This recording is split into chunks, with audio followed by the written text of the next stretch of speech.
ముందుగా నూనె వేసుకుందాం. నూనె వేడయ్యాక ఆవాలు వేసుకుందాం. ఎర్రగడ్డలు వేసుకుందాం.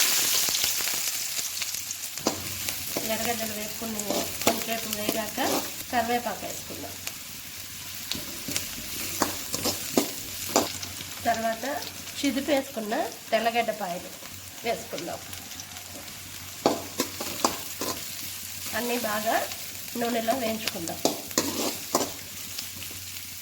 ఉల్లిపాయలు బాగా వేగాలంటే, త్వరగా వేగాలంటే కొంచెం సాల్ట్, కొంచెం పసుపు పొడి వేసుకొని వేయించుకుంటే త్వరగా ఉల్లిపాయలు వేగిపోతాయి. తర్వాత ఉల్లిపాయలు తెల్లగడ్డపాయలు వేగాయండి.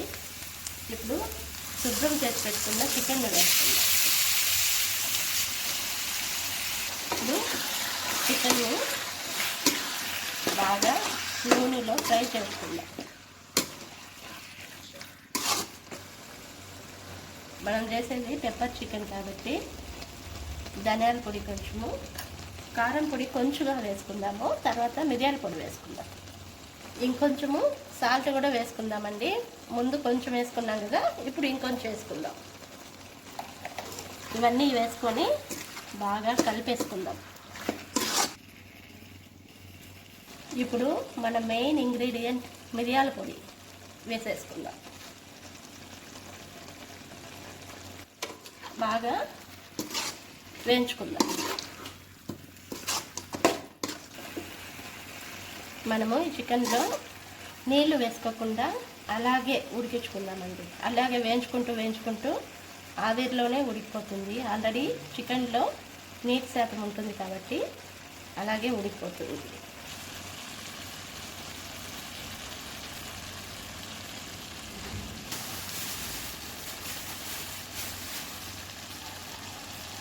ఇప్పుడు ఇందులో కొత్తిమీర కూడా వేసేసుకొని బాగా కలిపి ఫ్రై చేసుకుందాం.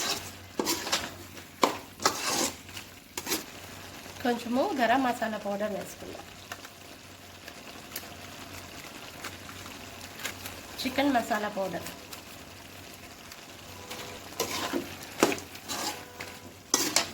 ఇవన్నీ బాగా కలుపుకుందాం.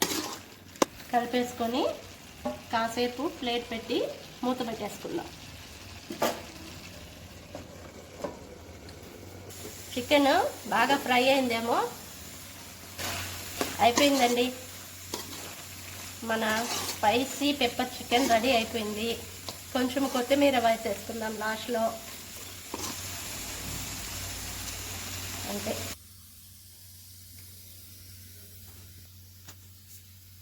ప్లేట్లోకి వేడివేడి అన్నం తీసుకోవాలి. మనం చేసిన పెప్పర్ చికెన్ వేసుకొని కలుపుకొని ముక్క తీసుకొని